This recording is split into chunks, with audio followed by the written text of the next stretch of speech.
Welcome to today's lecture. We stopped last week at this point where we wanted to discuss loan securitization. I explained to you that securitization is more or less the process of creating securities out of claims, especially loans. This has been done for decades by banks, and this has become rather infamous during the financial crisis. And I already explained the general mechanism to you, and again, I'd like to apologize for some of the bumpy translations on these slides. They are definitely work still in progress. And the idea behind loan securitization is that at some point a bank is usually interested in liquidating some of its assets, and the main portion of its balance sheet is usually tied up in loans. So the bank needs liquidity, and it will try to sell off some of the loans. If it does so one by one loan by one, it will encounter some problems because it has enormously high search costs. It needs to find a buyer for each and every one of the loans, and here, of course, the problem is that the bank needs to inform a sufficiently large group of investors about the quality of each and every one of these loans. Now, this is not very efficient. A much more efficient way to do this is to create a special purpose vehicle to sell off the assets to the special purpose vehicle, which is, of course, in the possession of the bank. Usually, the bank will give out a guarantee for the liabilities of the special purpose vehicle, and the special purpose vehicle will raise capital by selling bonds, and the bonds are collateralized by the assets, by the loans the special purpose vehicle has bought off the bank. And depending on what types of loans are being sold off to the special purpose vehicle, of course, the quality and the riskiness and the risk of the bonds of the special purpose vehicle will differ from one SPV to another SPV. To go into more detail, the most general term for this construction, for this type of securities, is ABS, asset-backed securities, which simply means that these are bonds, these are securities whose value is backed up by certain assets that have been sold to the special purpose vehicle. When we have special loans, we sometimes get more specific ABS constructions, for example, mortgage-backed securities, MBS. In this case, it's not just a general asset, but these are mortgages that have been sold to the SPV and that have been securitized by the bank. So we have ABS and MBS, and in this table you can see the relative liquidity and also the amount of claims and the average volume of claims that have been sold off to the SPV and the source of the assets. And here you can distinguish between different types of ABS and asset-backed securities. For example, you have ABS, and you refer to these as ABS if you use regular retail consumer credits, credit card claims, also resale, leasing claims. If you use bank loans and bonds, these are called collateralized debt obligations, and of course residential mortgage-backed securities and commercial mortgage-backed securities, and you can summarize these again just under MBS, mortgage-backed securities. So depending on the type of asset you want to securitize, you get MBS, you get ABS, you get CDOs, and of course especially those CDOs have become infamous and were rather infamous during the financial crisis because banks securitize loans to other banks in CDOs. I've already explained to you the outline of this securitization process. You have an SPV. The SPV will buy the loans. It will buy the assets from the bank. It will pay out liquidity and cash to the bank. Usually, investors will buy bonds from the SPV, and it might be that some of these bonds can default early in case, for example, a special percentage of those loans that the SPV holds, if these loans default. And this is where you get, for example, those senior tranches, the equity tranches, and you have a waterfall system that not all bonds of the SPV default at the same time, but assume, for example, the bank's sells of 1 million retail loans. You could divide your bonds into certain tranches, and the equity tranche will be what? It will be the tranche that defaults quickest, because it's nearly as risky as equity. So if you, for example, the first 5,000 of those 1 million retail loans default, the bonds in the equity tranche will be lost and they will default. But investors in the senior tranche will still get back their money, because not all of the 1 million initial loans have defaulted. But then you go one step down the waterfall, and at some point even the senior tranche bonds will default. And this is where the problem started in the financial crisis. The first problem is that the bank is not completely out of the picture.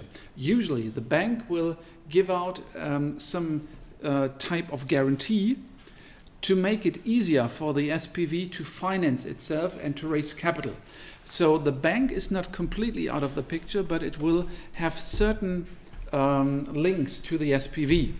And problems at the SPV could backfire on the bank. First problem. Second problem is that if you sell off 1 million retail loans, and usually these were subprime mortgage loans, it's quite difficult to estimate the probability of default for such a large number of, well, actually it's quite easy, but the problem is that under normal circumstances, it's quite easy to estimate a low probability of default, and then these loans are not as risky as they might become when you have the risk hitting all of the portfolio loans at the same time. And of course, this is what happened during the financial crisis. Regular quantitative models and risk models estimated and forecasted a rather low probability of default under normal circumstances, but under stress and under duress, of course, most of these mortgages suddenly start to default at the same time, because this is a macroeconomic effect, and then the probability of default is much higher than banks and SPVs and investors anticipated. The bonds placed by the SPV were usually rated by rating agencies, and these rating agencies did a pretty poor job prior to the financial crisis in estimating the proper risk of these bonds. And usually they just said, okay, there is some risk in the equity tranche, but the senior tranche should be safe. And in these cases, of course, these bonds promised a very high risk return profile, and investors were eager to invest in these bonds. Now, for several other reasons, this caused some problems, or this caused major problems during the financial crisis, but one has to see that if it's done properly, this is not what one would call a toxic asset, or some devious plan of banks to rip off investors, but this is rather a fancy way of selling loans and for investors to invest in credit risk, because the investors can invest in credit risk without having the need to have a credit risk management, without having loan officers, without having the search cost of finding customers who want to take up a loan. They can simply buy these bonds from the SPVs issued by the SPV by the bank. Okay. I've explained most of what now follows on the slides. You can see the SPV buys assets. You call it originator. It's usually done according to a waterfall principle that you do not have one single type of bonds, but the SPV will issue several types of bonds with different default probabilities. And investors will buy these bonds. Of course, the SPV still, or someone still needs to manage these loans. They do not vanish. They still need to be serviced. And usually the bank or someone else will act as a service agent. So the service agent will collect the payments from the lenders and so on. Sometimes you also have a trustee in this transaction, someone who takes up all the cash payments by all parties. You have rating agencies that need to come up with a rating score for the bonds, and there are also several possibilities for the cash payments to be made. For example, sometimes you have a pass-through or a pay-through arrangement. So in a pass-through arrangement, these interest payments and the repayment of the debtors are passed on to the investors after a deduction of fees without any changes. With pay-through, cash flows are managed by the SPV or the trustee in such a way that investors receive the specified and to the different tranches of securities related payments. And one simply has to be aware of the fact that the bank can take on many roles in this transaction. It can be the service agent, of course the originator, and usually will also give out a guarantee to the SPV. In every country there are now several legal restrictions on how a bank can securitize loans. A bank may act as originator and securitize parts of its loans via an ABS transaction.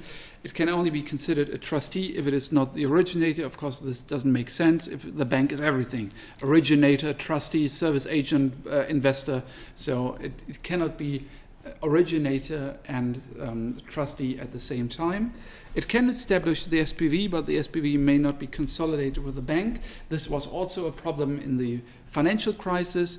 Many investors were not in the bank, were not aware that the banks had enormous risk and excessive risks lying in their SPVs because they did not have to report it in their consolidated balance sheets.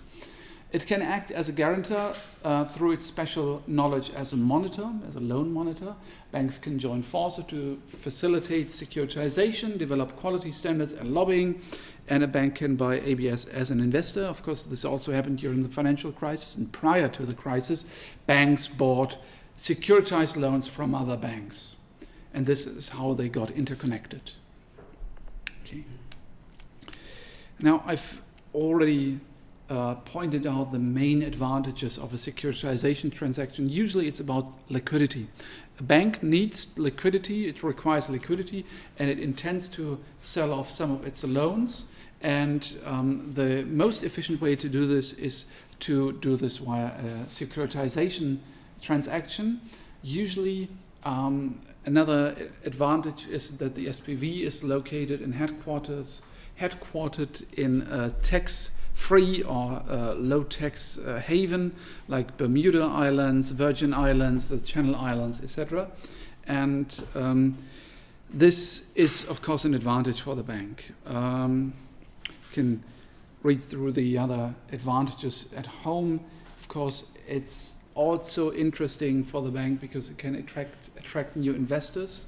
The alternative for an investor would be to buy equity of the bank.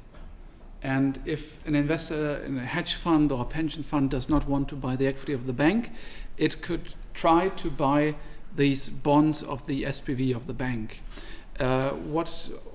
During and prior to the financial crisis, of course, this was also rather misleading because rating agencies rated some of these bonds as almost risk-free with an extremely high return. Of course, this attracted investors who usually only invest in risk-free bonds, like pension funds, also state national funds. And this is what caused some of the problems, that suddenly investors who are usually quite conservative realized that they had in fact invested in rather risky and excessively risky investment opportunities. And this has improved considerably after the financial crisis. You have some risks associated with ABS constructions and transactions here on this slide. It's still in German, but I can explain it to you in English. You have a basis risk that, of course, still these loans can default. Just because the bank has securitized its loans doesn't mean that these loans suddenly become risk-free. They are still loans, and if you securitize subprime mortgage loans, this will stay and will remain to be a rather risky portfolio of loans. Structural risks. Someone can default. Your SPV could get into trouble. Your bank could get in trouble. If the investor defaults, this usually doesn't affect the SPV and the bank. But still, of course, you have still the usual market risks lying with the SPV and the originator. And you have a moral hazard risk due to opportunistic behavior by any one of these agents. If the originator, if the SPV, if the rating agency, if someone has an information advantage over another agent, it might cause a moral hazard problem, and someone in this transaction might try to exploit this opportunity. Okay, can see this. You have fundamental basis risks, you have structural risk, default risks. The originator could default. This is a problem not per se because the SPV has bought the assets from the originator, but why could the default of the originator be a problem in this transaction?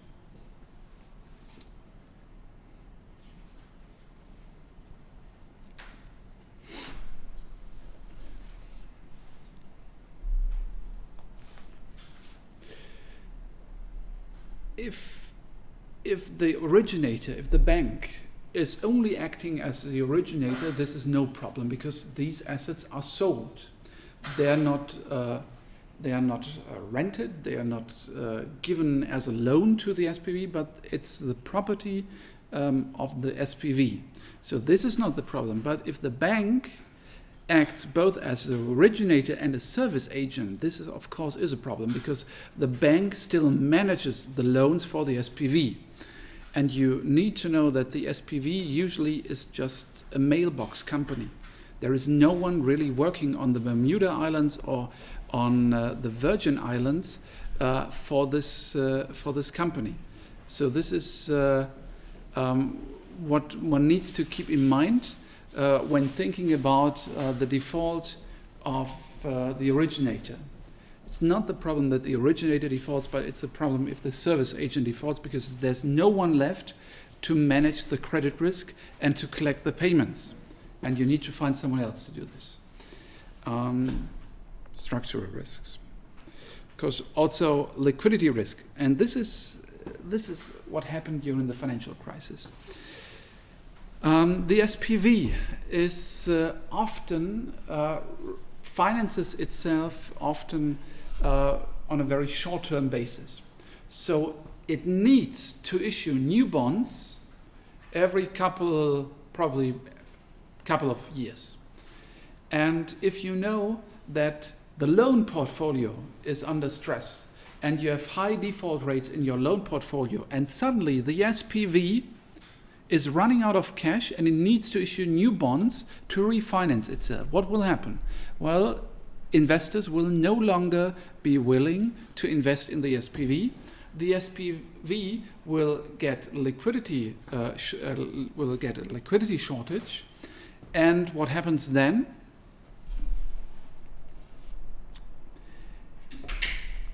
The liquidity risk as the SPV will backfire on the bank, because the bank will usually have given a guarantee and will have vouched for the liabilities of the SPV for the SPV in order for the SPV to get a better rating. And then suddenly the bank who has sold off the assets will get the problems of the refinancing of the SPV. And this is what happened during the financial crisis.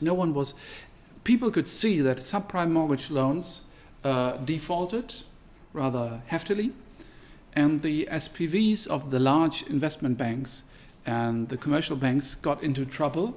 No one was willing to invest in these bonds anymore, so they could not issue and raise capital via these securitized loans. And the banks, the originators, had to step in because they gave guarantees for their SPVs. And because these risks were not documented in their regular consolidated balance sheets, suddenly banks had trouble, and no investor that was only invested in the bank had seen this before. And they were surprised by this. And then suddenly no one trusted the banks anymore. The banks did not trust each other anymore. They did not lend each other loans on the interbank market, and suddenly you had a liquidity squeeze in the interbank market. Okay. Conduct risk and behavioral risk. I've talked about this again and already. I've already told you that this became quite popular for high-risk loans, subprime mortgage loans, and you might have heard of so-called ninja loans, no income, no job, no assets. So these were customers who had no asset, no job, no regular income, but were still given a loan by some banks. And those subprime mortgage loans and ninja loans were securitized because they paid out quite a high interest rate, and rating agencies should have warned investors of this high risk by giving out bad rating scores for these bonds, but actually they didn't. And in this context, also FICO scores are a quite frequently used measure in the US to assess the default risk of a customer, and this is described here. Okay, you can just look through this at home. I think I've talked a lot about and enough about securitization now. This is quite interesting. It's being done again. Of course, securitization per se is not bad. It's simply a valid method of securitizing and liquidating loans. And if it's done properly, it's a quite interesting investment tool for investors. They can invest in credit risk without having the need for the infrastructure of the bank. But if it's not done properly, of course, this can wreak havoc on the banking sector and the economy. Okay. Do you have any questions concerning securitization? Yeah? Why is it not in any position on the balance sheet? So when you give out a security, do you know the company, etc.? It depends on the accounting rules, and even if it's in the balance sheet, investors did not see this coming back in 2006, 2007, because all that banks usually did was they gave out guarantees, and how it's called in English, there's a special word for it in the US. They gave out letters of credit to the SPVs, and they just guaranteed they would take over the liabilities in case the SPV defaulted. But back then, no one really thought about the possibility of these SPVs that they could go bankrupt. You know? And in many cases, of course, banks did their best to hide this in their balance sheets. It's a quite interesting mixture of different facts and problems that caused the financial crisis. What is even more interesting is, for example, the fact that some commentators have argued that fair value accounting actually also contributed to the financial crisis. Why? Because usually, and this is what we can see right now, these loans were not completely worthless. If you take a subprime mortgage loan portfolio, maybe 10, 20, 30% of the asset value was lost and is lost. But at that time, no investor was willing to buy these bonds. And if no one is willing to buy, you have no market and you have no market liquidity. And if something is not marketable and if it cannot be sold right away, you need to write it off to zero under fair value, because the fair value, if it cannot be sold, the fair value is zero. So at this point, banks were forced by fair value accounting to write off all of these bonds. And this is what caused the enormous write-offs during the financial crisis, which forced several banks into bankruptcy. The loans and the assets themselves, they were not completely worthless. And you can see this happening right now, because most of these banks that defaulted during the financial crisis had to sell off their assets to a bad bank. And right now, 10 years later, we can see that actually these bad banks are making quite a profit out of the loans that were supposed to be worth nothing back then, because not all of these mortgage loans defaulted. You know? And this is also one contributing aspect that led to these problems during the financial crisis. And, of course, it was not a freeze-up of the depositor market. It was not a traditional bank run by depositors, because at least here in Germany, no one ran to their bank, but it was a so-called run on repo. In the interbank market, banks use repurchase agreements to grant themselves and each other liquidity, and these repurchase agreements, they are used as a tool to grant a short-term liquidity. And at that time, when no investor was really able to see through the balance sheets of the banks, and no one was able to see the true risks hiding in these SPVs, no bank was willing to grant another bank short-term liquidity, and they all tried to get the last repurchase agreements from other banks to get some short-term liquidity because of their write-offs and write-downs. And at that time, the central banks had to step in, and they had to grant cash and liquidity to banks, because the interbank market was not working anymore. It was not a problem caused by depositors. Usually, if a bank gets in problems and has problems, depositors start to run, but this time the banks did run. Okay. Any other questions? Okay, if you have no further questions, then let's go to the second important part of the business models of banks. We talked about commercial banking, and usually this is lending and deposit taking. I've described to you the basic forms of a loan, and in many cases banks will do retail banking with customers and private customers, and they will have a commercial part and corporate business in which they grant loans to companies. And of course, depending on the focus of the particular bank, it will do more retail banking. In some cases, it will have a stronger link to corporate banking. Do you know examples of banks that focus either on retail banking or on corporate banking? Or banks that have a healthy mixture of both? Yeah? Hardcore mix is like JP, so JP Morgan Chase. They have a mix of like yeah, and Goldman Sachs, for example, is mainly an investment bank. Goldman Sachs is an investment bank, right? Now, when you think of Germany, What banks have a clear focus on retail banking and which banks have a clear focus rather on corporate banking?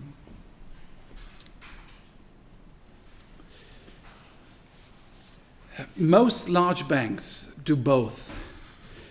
There are a few exceptions. For example, Targobank, the former affiliate of Citibank, now owned by Crédit Mutuel, and Banco Santander, the Santander Bank. Those are retail banks, and they only do retail banking, more or less. Commerzbank is famous for its so-called Mittelstandsbank. They do retail banking, but they have a clear focus on small and medium enterprises. So they have a strong focus on corporate banking when it comes to small and medium enterprises. Deutsche Bank, of course, has or used to have a clear focus at Deutsche Bank on medium enterprises and large enterprises and large corporations. HVB, Unicredit Hypovereinsbank, also has a strong focus on corporate banking, everything from small, medium to large companies. And I would say that Deutsche Bank also always had a focus on retail banking, depending on the era you are looking at. At some points in time, they were more strongly focused on retail banking. During the 90s and 2000s, they switched their focus and changed it from retail banking more on investment banking because it was more profitable. But of course, Deutsche Bank has still a very large part in retail banking because they own Postbank. And Postbank, again, is also focused on retail banking because they used to have all the also the postal affiliates and postal offices, and this is where they did their business. So they concentrated on retail customers. This is commercial banking. Now let's turn to investment banking because I assume that most of you do not really know what investment banking is. Or do you all know what investment banking is? Have a clear idea. If you do, this would surprise me because usually investment banking is quite diverse. It's not as clear-cut as commercial banking is. You can try to define investment banking as everything a bank does that is connected to capital markets. And this makes the list of services an investment bank offers quite diverse. And you can see that it's about valuation, it's about management buyouts, and leverage buyouts, it's about IPOs and M&As, and also about trading and structuring. And we will discuss each and every one of these aspects in more detail in a moment.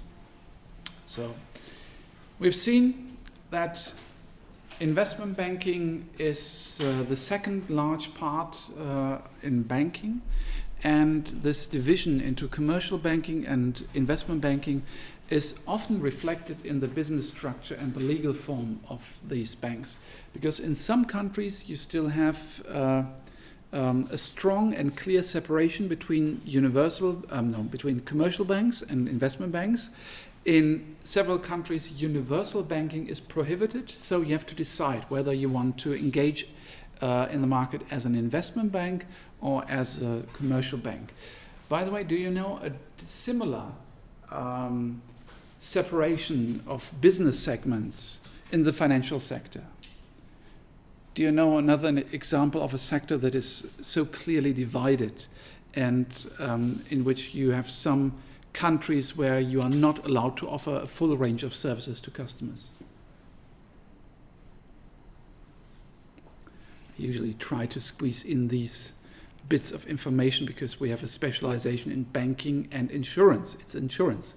In several countries, you are not allowed to operate health or life and non-life insurance at the same time. Do you know the 3 lines of business of insurance companies? In German, we usually speak of 3 lines of business. What are these?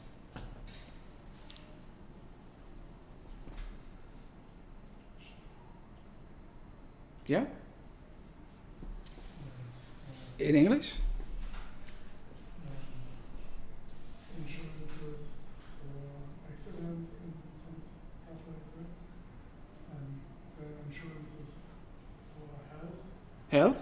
Yes?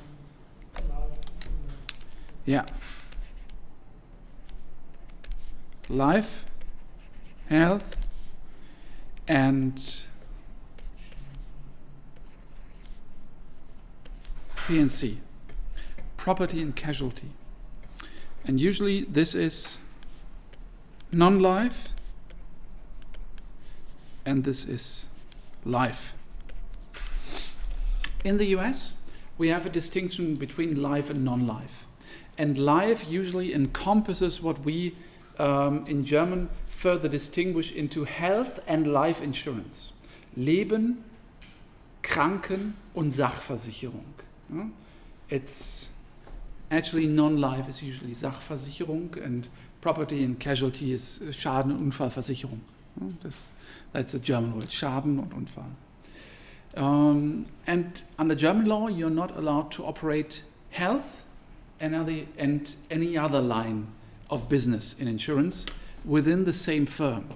Now, of course, large insurance companies do both, but they are not operating under one legal entity.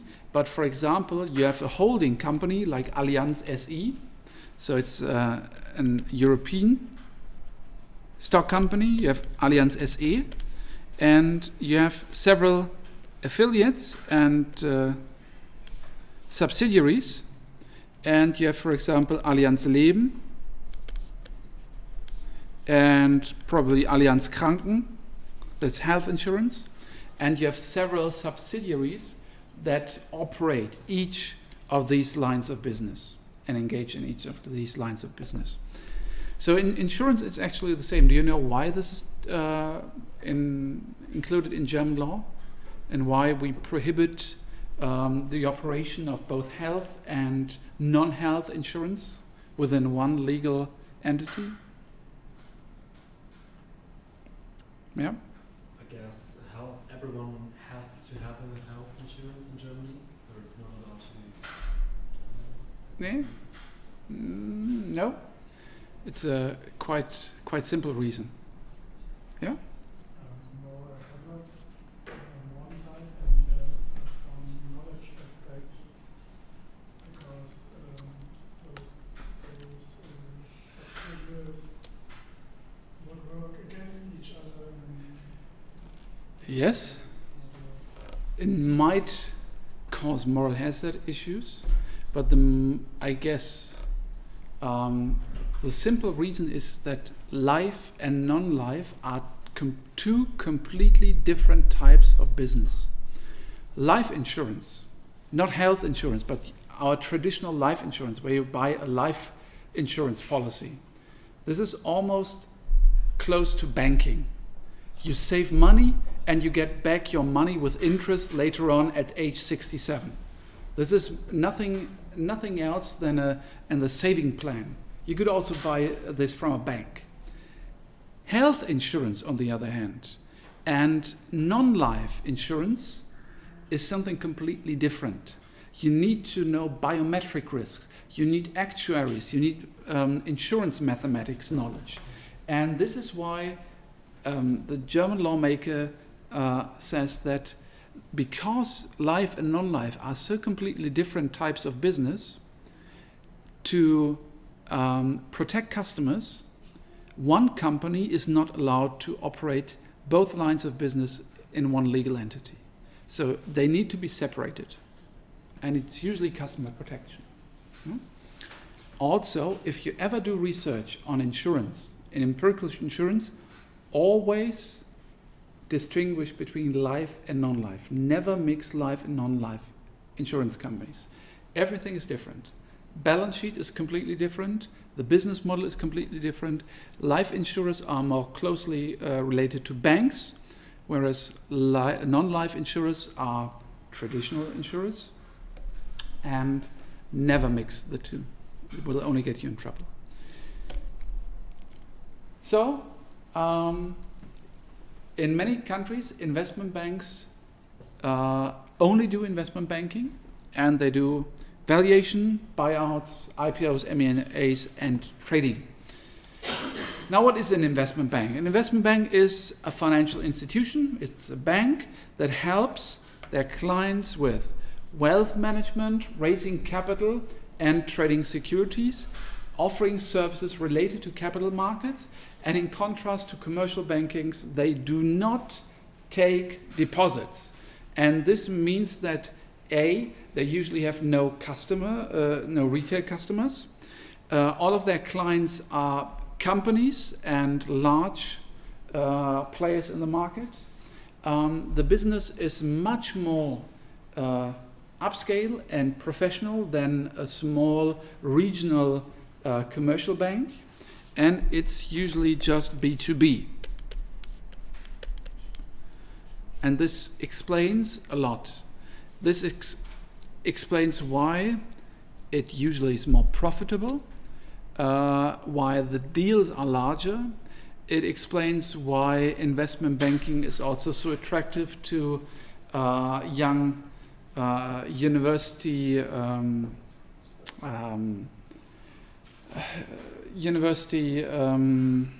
graduates like yourself. They usually pay more than a commercial bank, and the business is much more demanding than the business done at a commercial bank. One usually distinguishes between the buy side and the sell side of the investment banking business. The buy side related activities are, for example, advising companies regarding future investments, securitization and the sales of the created financial products to the investment bank's clients. These are insurers, asset managers, etc. And on the sell side, you trade securities on your own. You act as a market maker. Does everyone know what a market maker does? No? When there is no market, the bank will step in and buy. Yeah. It will offer market participants the opportunity to buy or sell a given asset, and it will simply stand ready as a market maker by offering bid and ask quotes. And the difference, the bid-ask spread, is more or less the fee the market maker receives for offering this opportunity to trade. So this is what a market maker does. And the difference between the bid and the ask quote, the bid-ask spread, is what usually measures the liquidity of an asset. This is quite clear.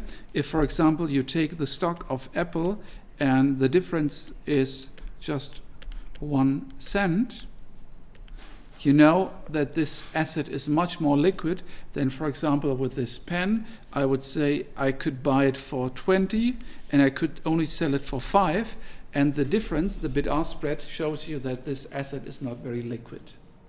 If I could buy it for 20 and sell it for 19.99 again, unused of course, this would show you that this is a rather liquid asset, but as the bid-ask spread is quite large, it's rather illiquid. Okay. And also research and underwriting, marketing, those are sell-side related activities. Why? Because in these cases, the investment bank assists in selling assets. They are assisting customers to sell their stock in an IPO. They act as an underwriter. They try to act as a market maker. And they also do research on assets and do analyst forecasts. This is the sell side business. And you can see this actually quite nice graph here.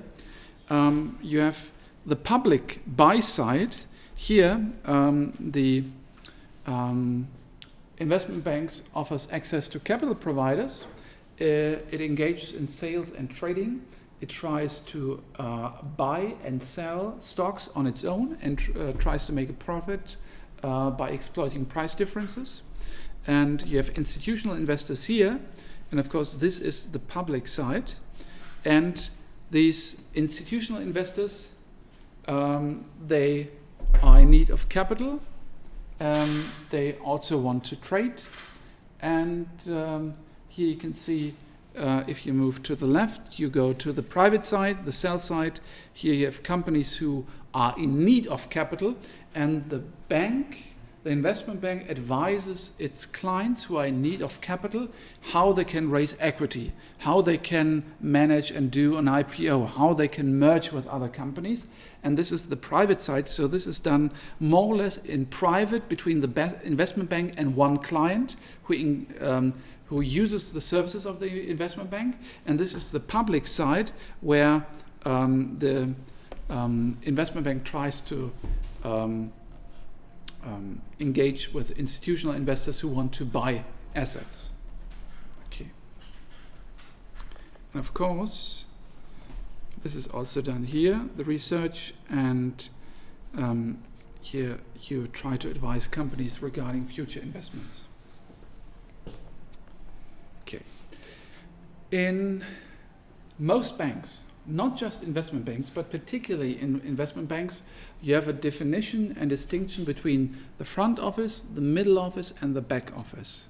Now, what are examples of services and jobs done in the front, middle, and back office?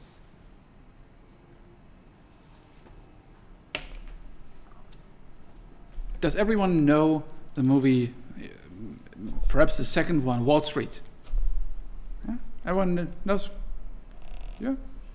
Famous movie, Michael Douglas, Charlie Sheen. So what is the front office? It's actually a broker, but it's close to investment banking. Investment bank usually will also operate a trading desk. What is a front office? The broker is calling a different person Yeah. or companies and asking whether The agents, the analysts, probably not analysts, but the brokers who sit on the trading floor and who try to sell assets to institutional investors. Someone on the phone who tells an institutional investor, I have a good investment opportunity for you. You might be interested in this or that. If you think of The Big Short, these are the investment bankers sitting together with Christian Bale's character, and he asks them, I need a CDS. And they tell him, yes, we can offer to sell you a CDS in the volume of, say, 100 million euros. This is the front office. Direct contact with the customers and selling the product. What is the middle office? Or perhaps more, it's easier, what would be the back office? The back office, yeah? All the support, so what you need for IT, etc. Yeah. Starting from the very basic IT support. The guys handling the telephone and managing the IT so that the front office can do the phone call. Someone who is responsible for carrying out the payments, for settling the cash payments, the treasury. This is the back office. And then what is the middle office?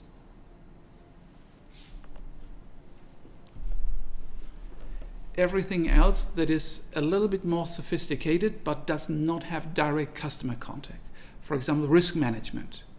If you would, for example, assume that someone steps up to you and steps up to your front office and tells them, I want to buy a CDS contract, your front office will contact the middle office and tell them, we can sell 100 million euros of CDS on Deutsche Bank.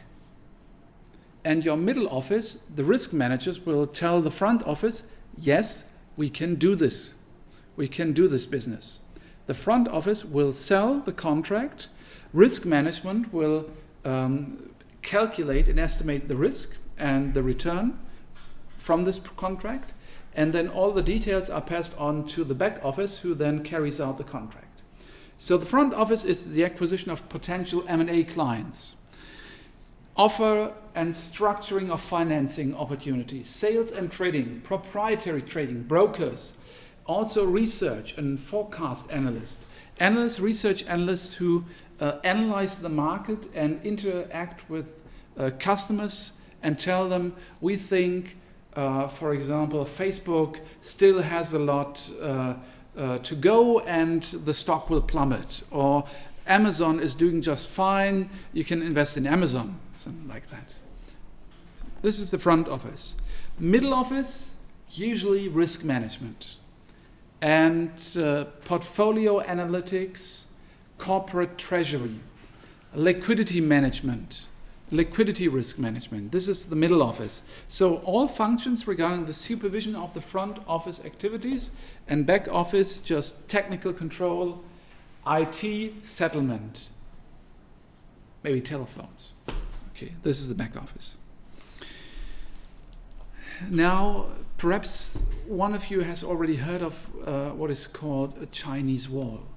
Where would you insert a Chinese wall within an investment bank? Where would it make sense? Yeah? Between front and middle office. Why? Because due to the work of the middle office, the front office is able to offer certain loans or investments. And they try to have an advantage to other banks. Yeah. First of all, what is a Chinese wall?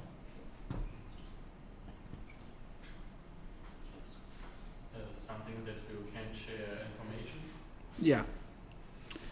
It's a clear barrier for information between certain parts of a company.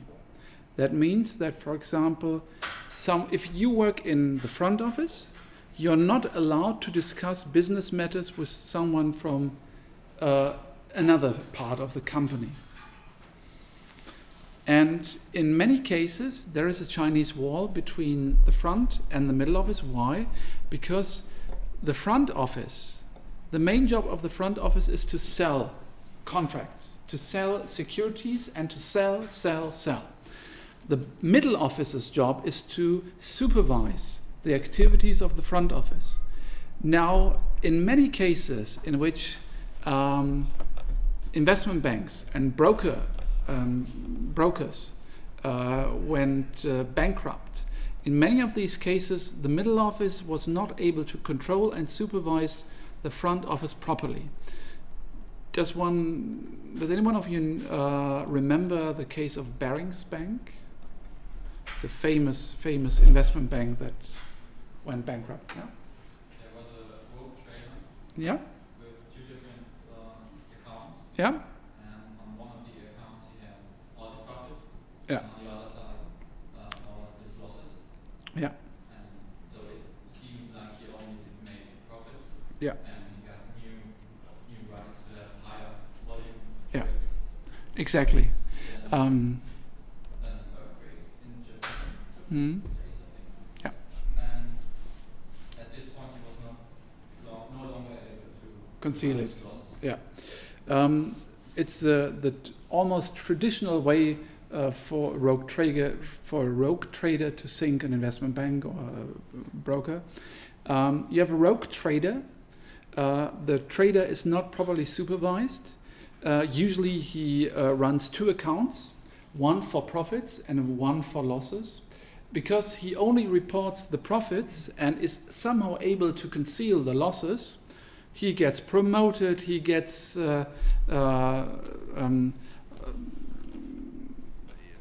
limits raised, and he can gamble a lot and he can trade a lot. Again, higher losses will pile up. They will go into the loss account. No one supervises this rogue trader, and then some exogenous event happens, and this forces the rogue trader to open all accounts, and the bank and the rogue trader can no longer conceal these losses. In case of Barings Bank, this was the great Hanshin earthquake in Japan in the 90s in Kobe that caused all the Asian markets to go down, and the same for Jérôme Kerville at Société Générale. In that case, it was the financial crisis. Same pattern, huge losses, and suddenly there's an exogenous event or a natural disaster that makes it no longer possible for the rogue trader to conceal his or her losses. Now, of course, these problems are not exactly caused, but they are aggravated by improper supervision of the front office by the middle office. So to prevent this, you want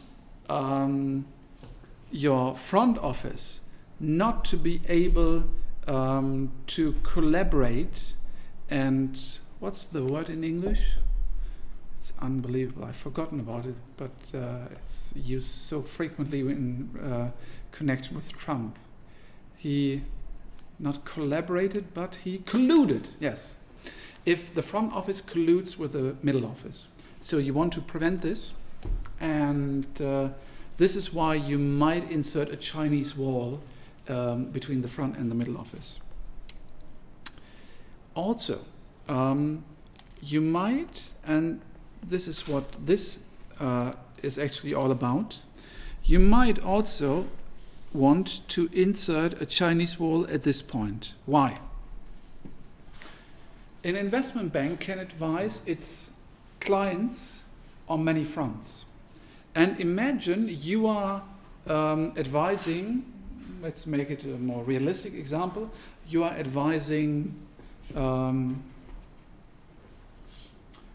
kind of any company here? No. You are advising a startup company on its IPO. So take any startup, any fintech company, it wants to do an IPO, it wants to sell equity for the first time and raise capital, and you are the underwriter. You are the investment bank who advises the company on its IPO, which means that you try to help this company sell the first set of stocks. Now you could also do research, and you could also do trading, and you can also assist other investors in investing and buying stocks and securities. Now there's an obvious conflict of interest if you as an investment bank would go like this: okay, I'm advising my startup, this is a startup, I want to sell the stocks, and at the same time you are telling your institutional customers and institutional investors, buy this stock, it's the hottest thing on the market, you should buy this, although you know that this is not true.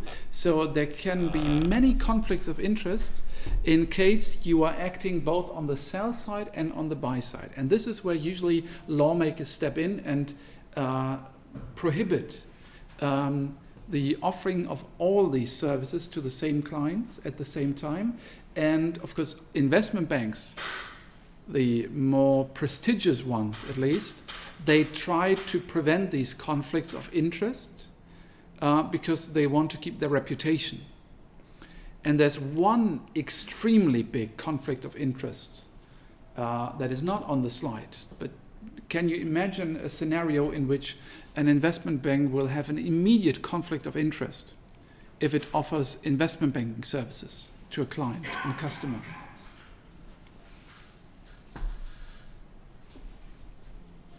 And this is also why some countries prohibit universal banking. Any idea?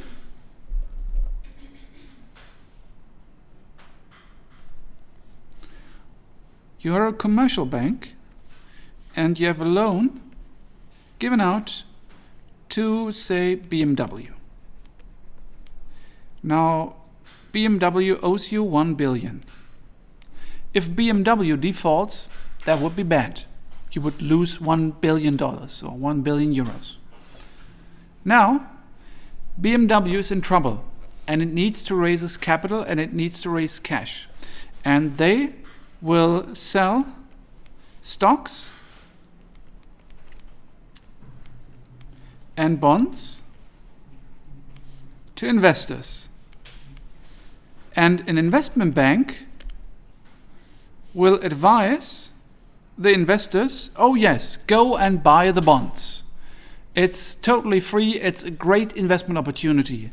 And suddenly you realize that this is actually one and the same bank.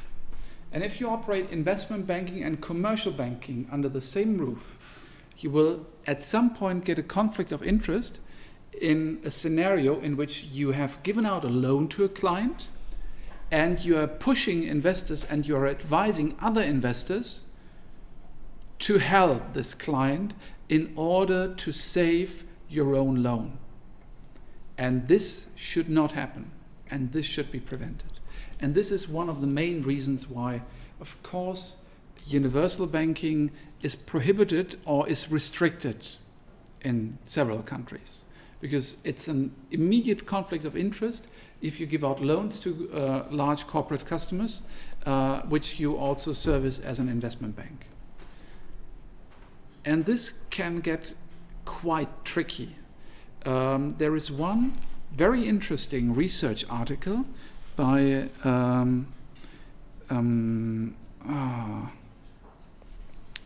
Subramaniam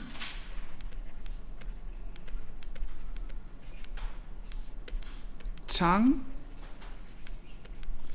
and I think Xian.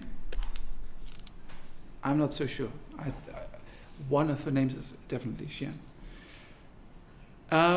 Does the tail wag the dog?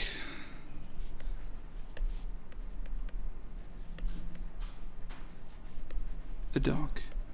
I think it's in the RFS, in the Review of Financial Studies, one of the top 3 journals in finance. Who does not know what a CDS contract is? Hands up. Okay, a CDS. A CDS is a credit default swap. It's the OTC version and B2B version of loss insurance. Assume, for example, you are Deutsche Bank. You have given a loan to BMW.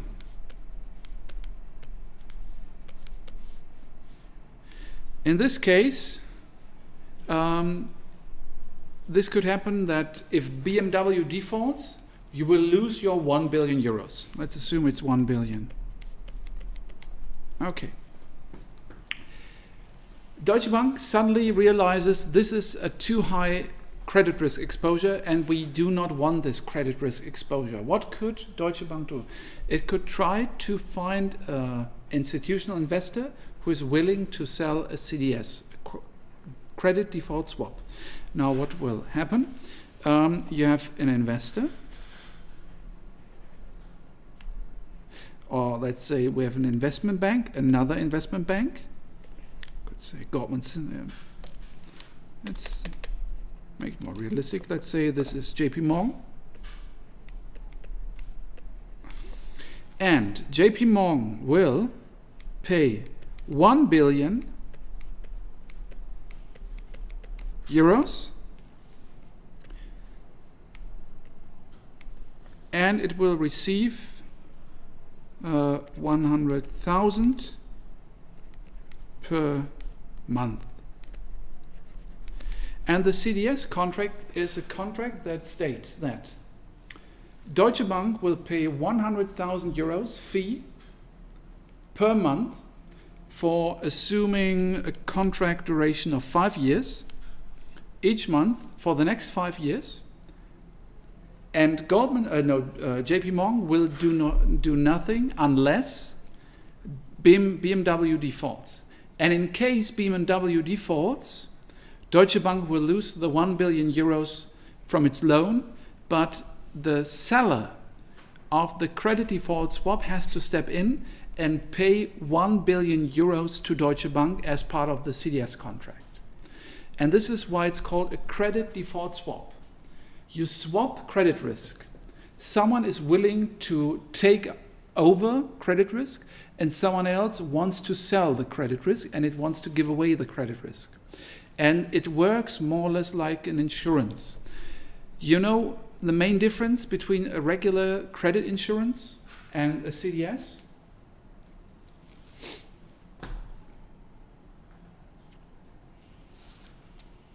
It's quite simple.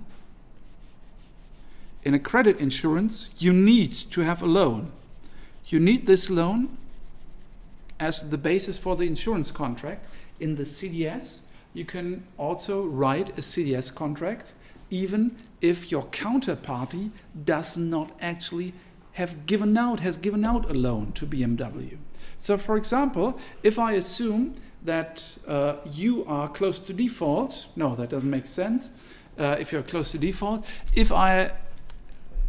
actually there's one example where it made a lot of sense to buy CDS contracts and to sell CDS contracts actually. An idea?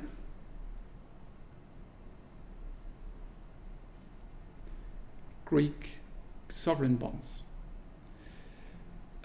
Greek sovereign bonds, you can write CDS contracts on bonds as well, on sovereign nations, and you can buy CDS on Greek government bonds. And this was, I think, one of the smartest things to do. Even non-economists could see that the Eurozone would never, ever let Greece go bankrupt. And the fees on CDS contracts for Greek sovereign bonds were extremely lucrative.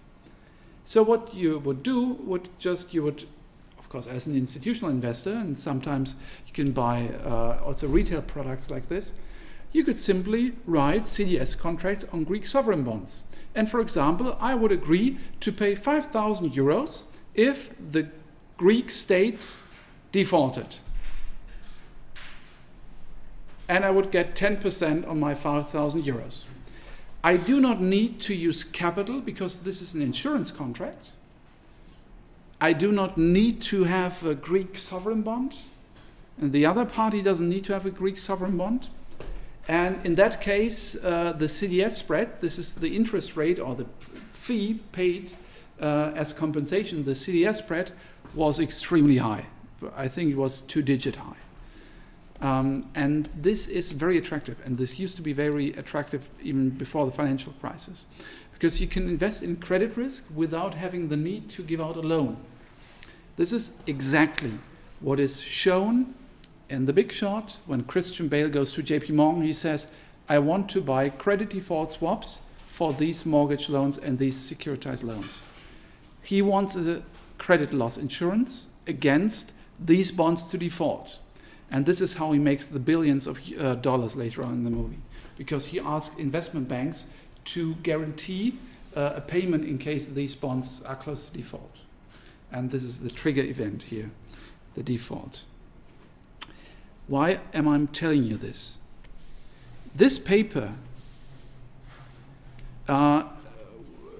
important feature of these credit default swaps, as I said, is that you do not need to have a loan.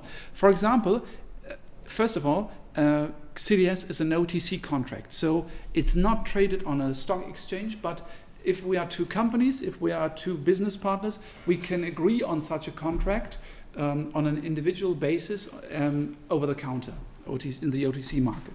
Then I would, for example, ask you if we could, okay, you're not looking, okay, we could agree on a CDS contract, and I would say, we write this CDS contract on Douglas perfume stores. I don't have a loan given out to Douglas, you haven't. We have no business connection to Douglas, but we can write a contract that states if this chain of perfume stores defaults, you have to pay me 5,000 euros and I pay you a monthly fee for this insurance. And a premium. Okay, and this is important because this article actually shows that some banks did the following. And it has been argued that Deutsche Bank was one of the main investment banks that engaged in this type of business. What happened was that these colleagues, these researchers, they looked at companies that have CDS contracts written on them. For example, Douglas will not have a CDS. It's unimportant, it's too small, and there are probably no CDS contracts written on Douglas. But do you think it makes a difference if such a company has a CDS written on it or has not? And if yes, what difference would you expect? Yeah? If it's a big enough company with a lot of CDS written on it, people may think, oh, there's something risky, it may default soon, Yeah. and the cost goes down. Yeah, but you probably, it's an intuitive idea, but I think you have one error in your reasoning. The problem is that if you have a CDS written on it, it still depends on how high the premium is on the CDS spread. For example, you could write a CDS spread on, Douglas, and if it's not risky at all, it will simply pay a tiny CDS spread. So it still depends on the CDS spread. Of course, if you have a company that is close to bankruptcy, the CDS spread will be 20% on a dollar. But in case, for example, for these companies that are risk-free, I would assume 10 cents, 1 cent maybe. So you have to be careful. The intuitive idea would be, yes, that if people start to write more CDS, they are more interested in getting insurance against the default, but this does not per se tell you anything about the probability of default, because it might simply be that they are all writing CDS with tiny CDS spreads, with tiny insurance premiums. Any idea?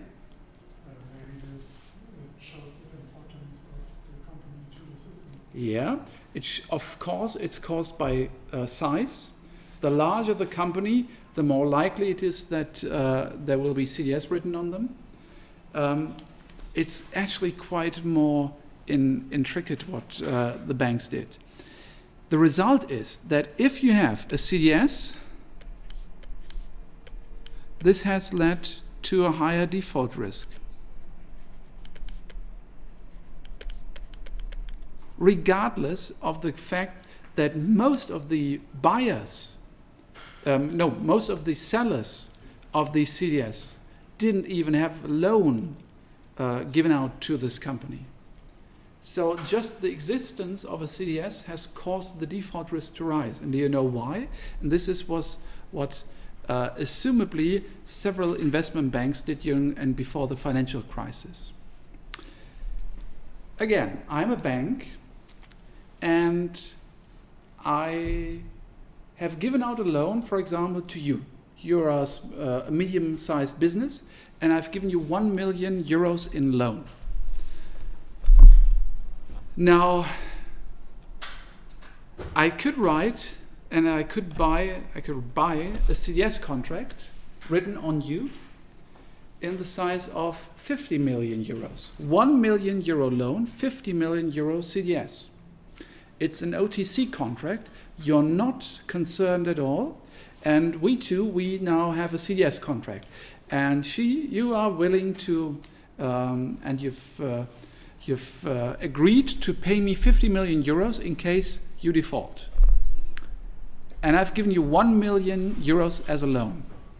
Now, what will happen is that if you are close to bankruptcy and if you are in need in restructuring, I, as a creditor, can say, no, I want my money back. I'm not agreeing to restructuring your capital structure, and I can force you into bankruptcy.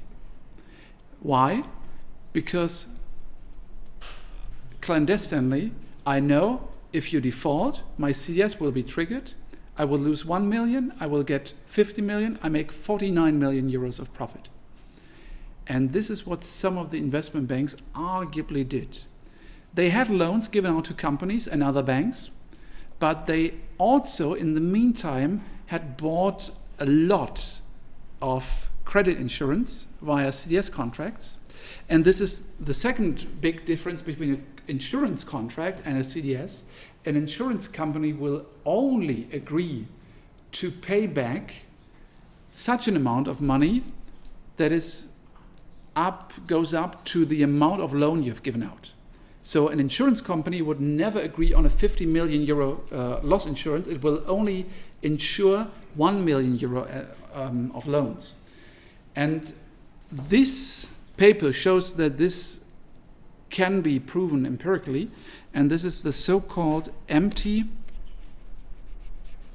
creditor problem.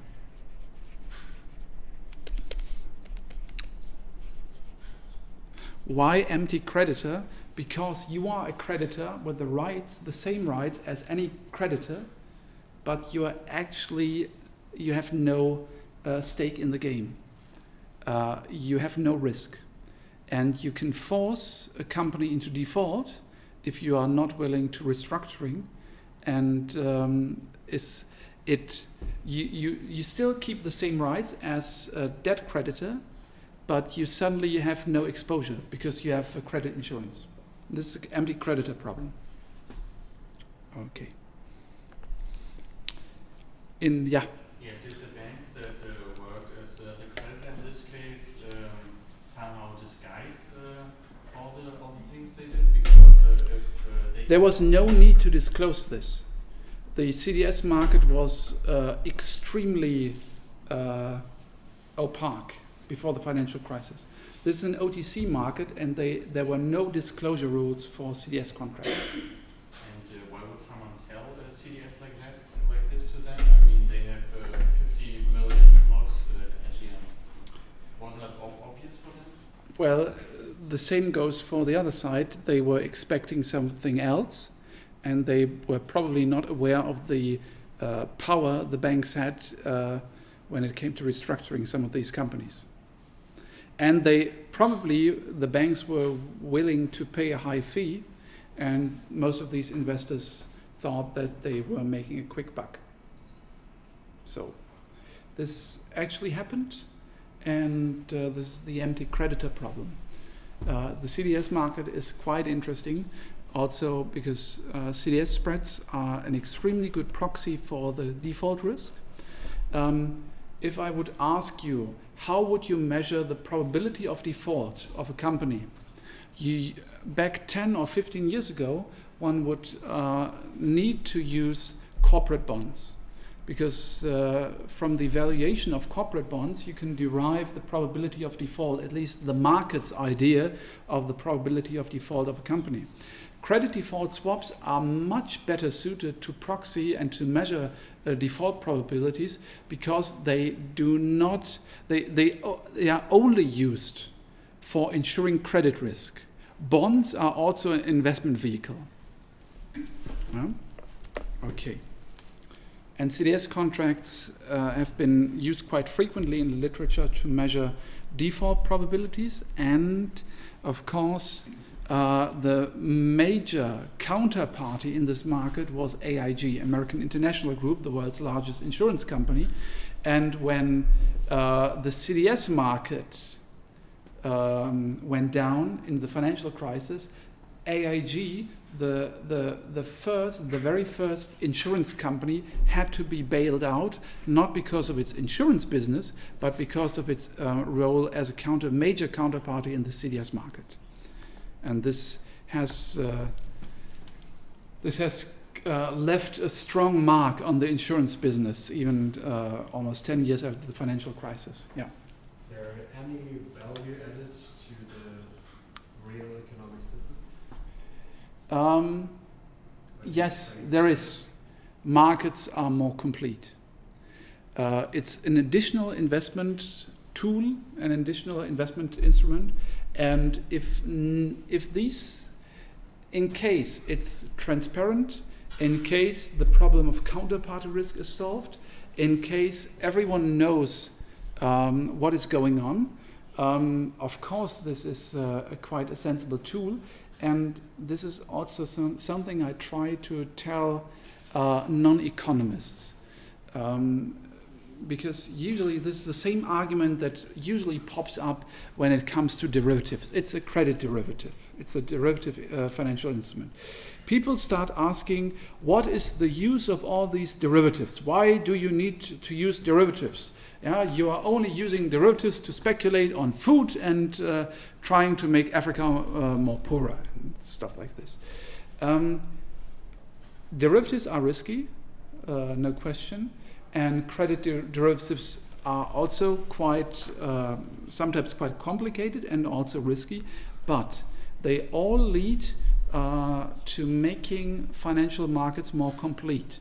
And if an investor has an additional opportunity to invest and also to hedge risks, this is beneficial for the financial sector and the real economy. Just like with any other type of derivative. If you only use it for speculation, the best thing you can achieve is you can force prices into equilibrium. But this is also needed, and everything, if you do it excessively, it will cause problems. But the same goes for a regular Sparkasse.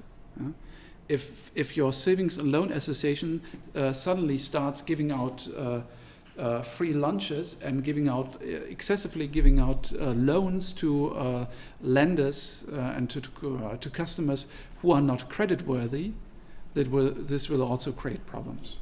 So I guess here the problem is that these markets had only come into existence a couple of years earlier, and market participants were not aware of the mechanisms behind this market and were not aware of all the risks. Nowadays, this market is much more transparent, and you have central counterparty mechanisms that try to minimize these risks. Okay. I've talked enough about these details of investment banking. Now let's discuss some of the major players in the market. The world's biggest investment banks, starting with Goldman Sachs. Goldman Sachs, JP Morgan, Morgan Stanley, Credit Suisse, Wells Fargo, UBS, Deutsche Bank, Barclays, Bank of America, Merrill Lynch.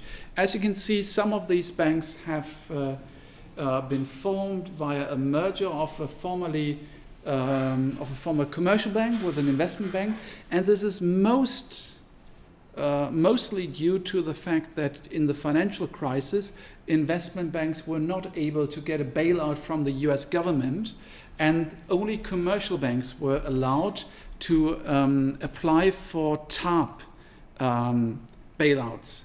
TARP stands for Troubled Assets Relief Program, and it was the major bailout program of the Fed and the US government during the financial crisis, and only commercial banks could get money from the state. So investment banks, they were in trouble, somehow needed quickly to become a commercial bank, and they nowadays either operate as a commercial bank or they merged with a commercial bank to survive the financial crisis and to get a bailout. So these are the world's biggest investment banks. And you can see here some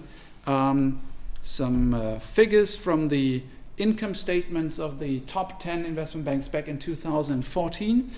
And this is the commission income and the fee income. This is also a quite important difference between commercial banks and investment banks.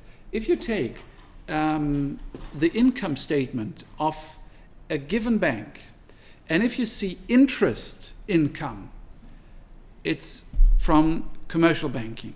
If you see non-interest income, fees, commissions, provisions, etc., it's usually investment banking. So commission fees, this is investment banking. You are paid fees and you're not earning interests because you're not lending and you're not giving out, you're not accepting deposits. And as you can see, JP Morgan, Bank of America, Goldman Sachs, these are the largest investment banks. If you look at commission incomes, this probably has changed a little bit again in 2017. You can also see that actually Deutsche Bank, Credit Suisse, the European investment banks are smaller than the large US ones. So the first top 5 are all American. JP Morgan, Bank of America, Merrill Lynch, Goldman Sachs, Morgan Stanley, Citigroup. Okay. What is, yeah? Are the Morgans from Morgan Stanley and JP Morgan related somehow? I think so. I think they. Of course, there are two different companies now, but I think they have the same ancestry.